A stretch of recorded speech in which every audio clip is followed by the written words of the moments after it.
Hello, welcome back to Mountain Gym Card Collectibles. So, I did release two previous episodes about Logan Paul, and I pulled the episodes because there was some information that wasn't correct or it was confusing to say the least. And it has a lot to do with the card history itself. So, anyway. When I look at Logan Paul selling off this card, I like the fact that it's good for the Pokemon market. I'm happy that he's selling off this 1998 Japanese HOLO Pokemon Illustrator Pikachu card. But there is a lot of grayness that surrounds the card. And that's why I was confused to an extent. I know that when he was doing all this, I was going through a lot of stuff. It was just after my dad passed away. So I couldn't keep up with it as closely as I normally could. And to say the least, I've been doing a lot of stuff. It's Christmas time, so I couldn't put as much focus in this issue as I wanted to. Now, the reason I pulled the episodes is because I just made a simple mistake in the very previous episode about how this became, this card became a PSA 10. And I was correct. I mean, the current PSA 10 Pokemon Pikachu Illustrator that Logan Paul is selling had been a PSA 9 before. So, before you come after me for giving you brain rot on this issue, I just want to put that out there, because it's so confusing, of his purchases of this card because he's had numerous cards. All right. So to begin with, I found an old article that really explains this purchase well. This is an old Pokebeach article. And this comes from around the same time that this stuff was happening. Like it says here, it was posted on April 3rd, 2022. Logan Paul sets Guinness World Record for most expensive Pokemon card purchase ever, okay? It talks about how he debuted it in a WWE wrestling match in Texas, all this stuff. Like right here, following his match, Guinness World Records presented Paul with a certificate for most expensive Pokemon trading cards sold at a private sale. All right. This lays it out well, though. Guinness revealed Paul purchased the card last July, which would have been July of 2021, in Dubai for a record $5,275,000. Paul gave the owner $4 million in cash plus a PSA 9 Pikachu Illustrator he purchased for $1,275,000. In other words, he upgraded his PSA 9 to a 10. And some articles that I read didn't explain that very well. They just laid it out there like he sent it into PSA because it was a PSA 9, and they upgraded to a PSA 10. So I apologize for that. I know I didn't have many viewers for that previous episode because I know that was confusing. I only had like 20 views on it before I pulled that episode. So not too many people saw it, but nonetheless, I just didn't want to put any confusing information out there. So like it says, he upgraded his PSA 9 to a PSA 10 for $4 million, more or less. Okay. It should be noted there could be other private sales that exceeded this, but only Paul took the initiative to contact Guinness. Okay, so that's something to consider as well. It's very possible that there are other private sales that have exceeded that, but, since Logan Paul contacted Guinness, big surprise, he's always trying to get the spotlight on stuff, it is what it is. So this is really important. This is why, I pulled that recent episode because it's so confusing. This article really explains it well. Unlike his fake base set case, Paul's PSA 10 Pikachu is a known specimen with a long history in the fandom. Okay, so I figure I'd go over this fake base set case that Logan Paul was involved in because, there's just so much stuff here to deal with Logan Paul. So I'll just go ahead and read this Google Gemini AI overview. Logan Paul's infamous $3.5 million purchase of a sealed case of first edition base set Pokemon cards was a massive scam where he received fake products, confirmed when the PSA representative opened the case to find G.I. Joe cards inside, not Pokemon. While initially presented as a huge loss, the seller, J. Ball Bologna, eventually refunded Paul, though the incident highlighted the widespread fake Pokemon products in the market and damaged trust in the collectibles industry. You know, Logan Paul is a victim of being scammed himself, strangely enough. The event shook the Pokemon TCG collecting world, demonstrating how easily high-profile buyers could be duped and increasing scrutiny on sellers. Publicity versus reality. It fueled debate on whether the entire event was a manufactured stunt or a genuine loss, though the fake product was confirmed. In short, Logan Paul bought a fake $3.5 million Pokemon card case, got scammed, but was eventually made whole, leaving a lasting mark on the trading card industry. Okay. Well, the thing about Logan Paul that I always try to steer away from is all of his other businesses, you know, like Prime. There's just so many issues with Logan Paul, you know, where he's partnered up, you know, with Ken Goldin, you know, for the Larry Bird rookie card and all these other issues that, like I said, I'm not a big fan of Logan Paul. I get that he's been conned before, you know, but either way, I try to stay away from him. The card has gone through multiple owners over the years and was graded as a PSA 9 several times due to a small chip in the corner. Okay, so I pulled up this Google Gemini AI overview on the supposed damage on Logan Paul's card to see what it says. Logan Paul's famous Pikachu Illustrator card, while officially a PSA 10, has a debated small chip or wear on one corner, often described as the top left or just a general corner issue that caused it to be graded lower PSA 9, but others before finally hitting the pristine 10 grade, with speculation that the damage might be on the case or card itself from its history of being worn, okay? The debate centers on a slight imperfection, possibly a tiny chip or whitening on a corner of the card. The card was graded a 9 multiple times before it eventually received a 10. Case versus card. Some believe the imperfection is on the plastic slab case rather than the actual card, while others think it's actual wear from the card being handled. Significance. Despite the controversy, it remains a highly valuable Pop 1 PSA 10, meaning it's the only one graded that high, according to Sports Illustrated, okay?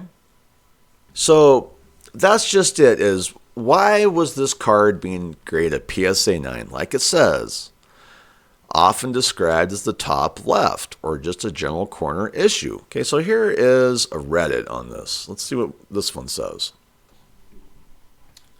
So here we are looking at the card itself. This just came from one day ago, okay? Look at the corners on this 1998 Illustrator card. If you sent a card with these corners, you would get an 8 or 9. Why is this a 10? Who at PSA graded the card? Okay, so let's take a close look at this card, you know, and let's see if we're seeing any damages, issues. Is this a case of PSA, you know, giving someone a good grade because of their big name? And I believe that may be the case with this card, so it may not be a PSA 10. Honestly, I mean, yeah, it's been PSA 9 numerous times for a reason. So anyway, as far as I know, Logan Paul didn't get this card graded, okay? Someone else had it graded, supposedly, all right, before he received it. But the issue has to do with the fact that it's been graded PSA 9 numerous times. And we went over the Google Gemini AI overview and explained why. So let's take a look at this card for ourselves.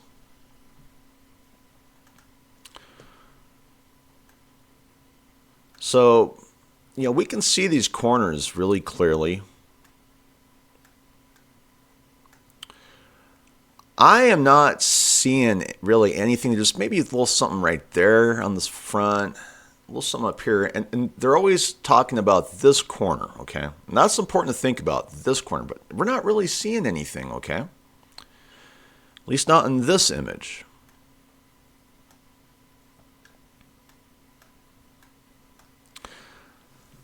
So I'm looking at this corner, and there's like dust particles or something going on there. Maybe a little white dot or something. Maybe a little white dot there, but, still pretty clean. As far as centering goes on this card, I don't feel like it's the best centered card. And you can kind of see it, because I've looked at this before. If you look, it's not a straight line here. It looks like it angles up, doesn't it? Just very slightly, So it's not the best centered card. And you can kind of see it on the top, too. It's a little bit lower. It seems a little bit higher on this side, with that line, okay? And then when you look at this, it kind of looks like this corner is pushing out a little bit more, and then you look at this. I mean, I'm an artist, so this stuff stands out for me. This looks really wide over here for me for one reason, okay? So I go, okay, well, the centering is not the best on this card, all right?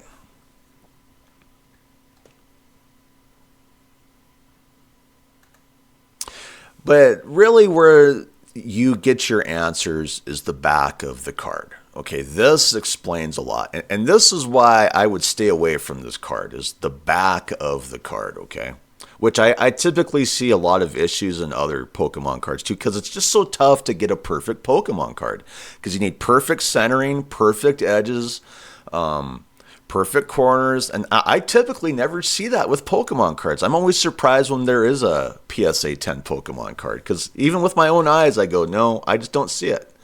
So what am I seeing here? Right out the gate, they talk about the upper left corner. Yeah, I see it. Look at that. How could this be a PSA 10 with that, okay? Then I see other things. I'm not sure if these are scratches on the PSA case, but what are these? You see that stuff? Okay. So we see this chip. Now, you and I both know if I sent this card in, this would not get a PSA 10. I'm just some guy with no name, okay? We see something going on here. All right. Now, then we have all this damage. Is this damage on the case or the card? We've talked about this. And then we have this. What is going on here? Likely damage from him putting it in that necklace thing that he paid $75,000 for, which, I wouldn't have done that. This would have gone in a dark drawer, I take care of my stuff. I have my value. I'm not going to sit and do what he does. So right there, that looks like damage possibly on the case, because you can see, it's not the card. But what's this, And then there's a few other issues. There's a little white dot here on this corner. Something going on here. So I'm guessing a lot of these kind of wire scratches are on the case, but that's the thing is, so you're getting a PSA 10 with a scratched up case. You're going to pay all that money for it? Let's look at the centering here, I talked about the front centering. The centering on this one isn't much better. I see angles. I see like it looks not as fat on this end as it does on that end. You know what I mean? Looks kind of fatter up here than down here. I don't know how this could have gotten a PSA 10. I just scratch my head. Is it a grift? Are they all in on a grift? I don't believe they are. As you can see, this was kind of an older graded card too. What's it say up here at the top here? DubaiCollection.com. Okay. That seems weird. Anyway. So I went over that really well.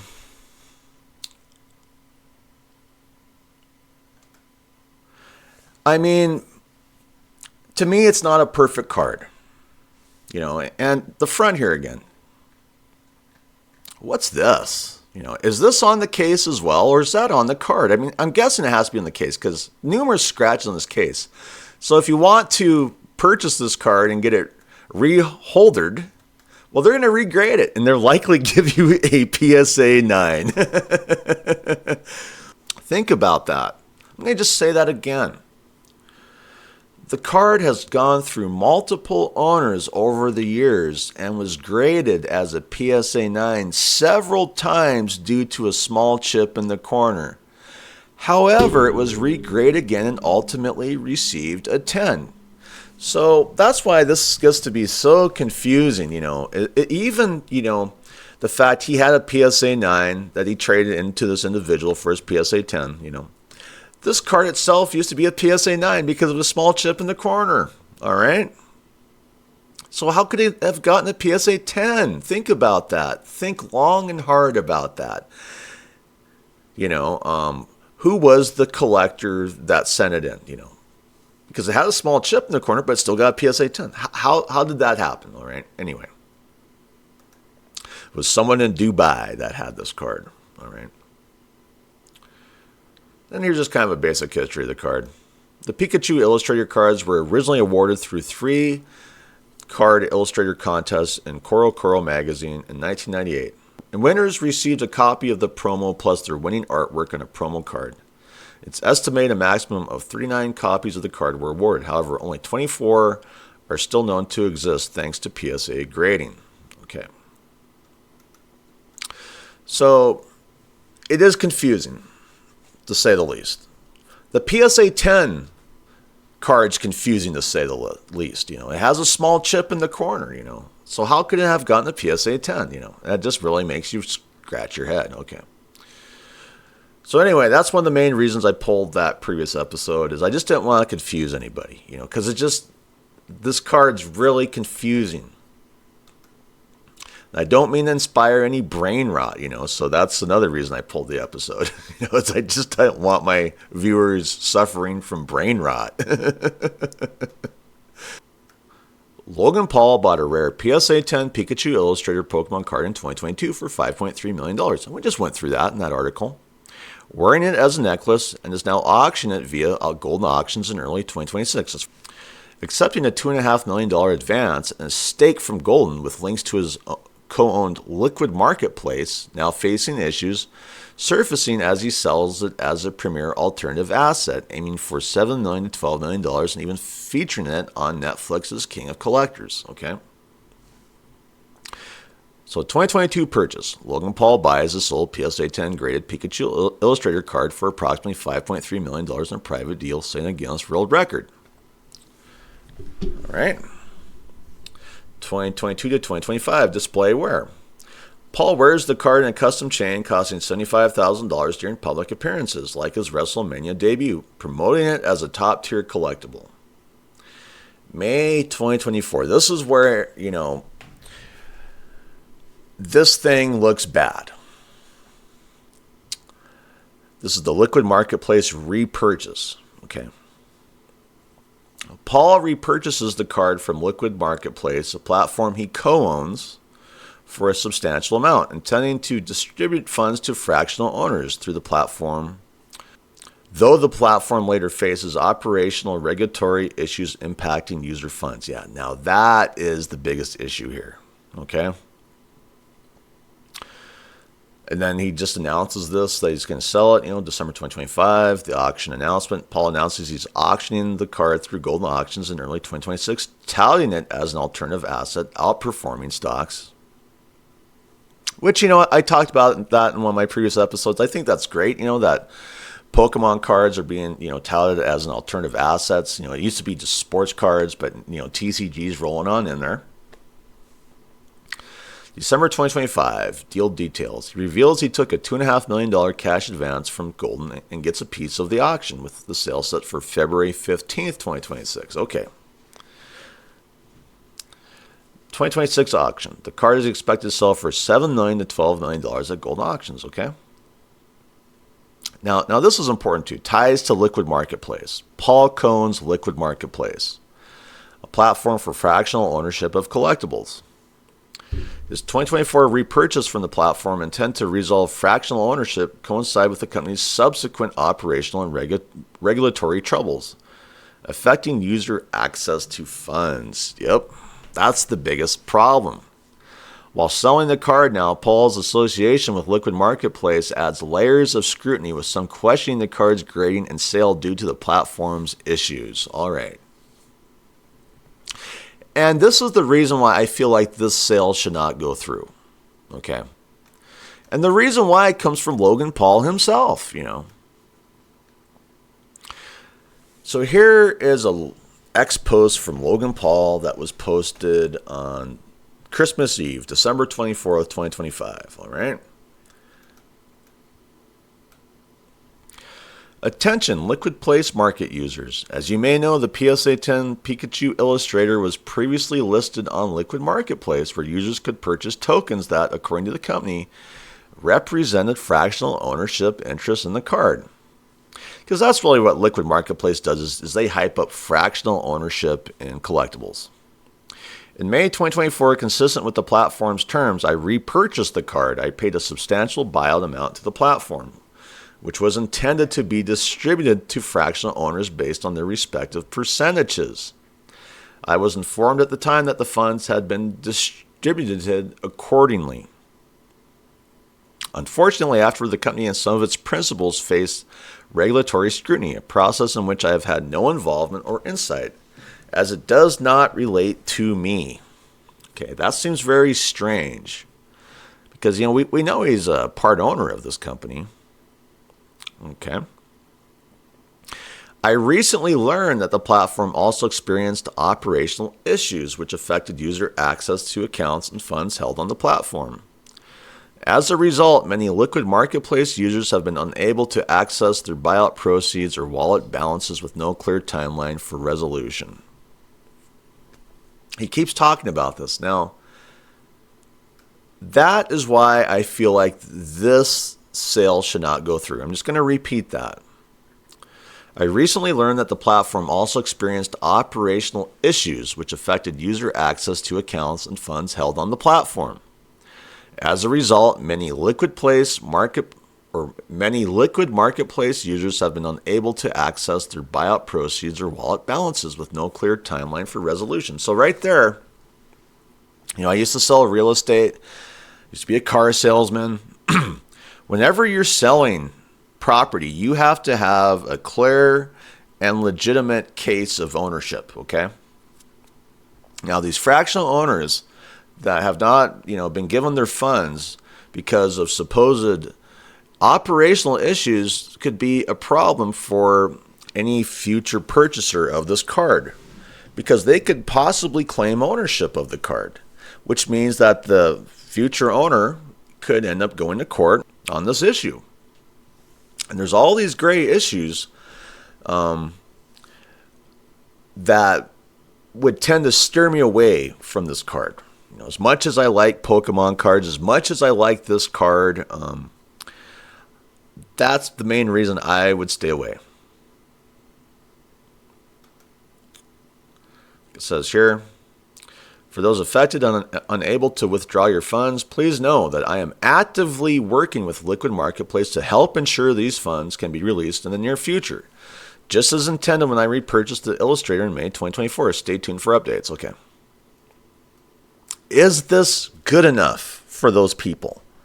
Think about it. This is just Logan Paul typing some stuff in on X, trying to settle these, fractionalized owners down, because there's a good chance, that they're upset. And I just don't think this is enough, Please know that I am actively working with Liquid Marketplace to help ensure these funds can be released in the near future. Okay, so that's all we get, okay? That's not enough, and that's why I just feel like the sale should not go through. And so readers added context they thought people might want to know. Yeah, exactly, Logan Paul launched Liquid Marketplace in April 2022, calling it my next company promoting fractional ownership. In this post, he claims no involvement in its issues. I'm just going to go ahead and click this. Okay, so, right here, he's hyping up this thing, introducing my next company, Liquid Marketplace. You can now own a piece of the rarest collectibles in the world. By fractionalizing expensive assets, we've essentially made it possible for anyone to own anything. You can click this. Just go ahead and click it, Looks like a crypto site to me, but nothing there. Okay. So he's really hyping this up as his own baby to an extent, all right? Let's go ahead and click this one. This Business Insider. This came from May 12, 2022. And this kind of hypes up some of the ownership. The Canadian investment groups Canaccord and PI Financial have invested in the marketplace. Okay. Then think about this. When Ryan Bahadori, Liquid Marketplace's CEO and co-founder, first set out to raise funds for the collectibles platform, advisors warned against having a celebrity come on board early on. Doing so would subject the company to the same scrutiny celebrities face in the public eye. Okay.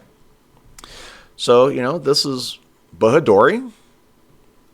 He's tied in with this company. And then we have another individual by the name of Amin Nekdel, the company's president. Okay? So we can't just point our fingers at Logan Paul, because there are other owners within this company. So, if you're a fractionalized owner who own the token of this card, and you didn't get your piece of the cake, well, you might go after these other owners as well, and there's a lot of investors in this company too, I mean, this company invested, this Canadian company invested $6 million. Canaccord Genuity, PI Financial. You also have U.S. investors involved. U.S. investors in the round included Jeremy Padower, the chief brand officer of the toy company Jazzwares, and the Complex founder Rich Antoniello. Okay. So there are a lot of people involved in, this liquid marketplace, okay? And that's what gets me about this whole thing is this issue has not been resolved. It just has not, And I used to sell real estate, used to sell vehicles. And anytime, if you're selling real estate, there could be numerous owners, and all the owners have to sign off on the deed to get it sold. And a lot of times that doesn't happen. And so a lot of times these sales get held up because of that fact. Now, say you're selling a car, or purchasing a car. If you go on Facebook Marketplace, for instance, there's always these cars for sale that I noticed that they usually don't run. You have to tow them off, and they don't have a title.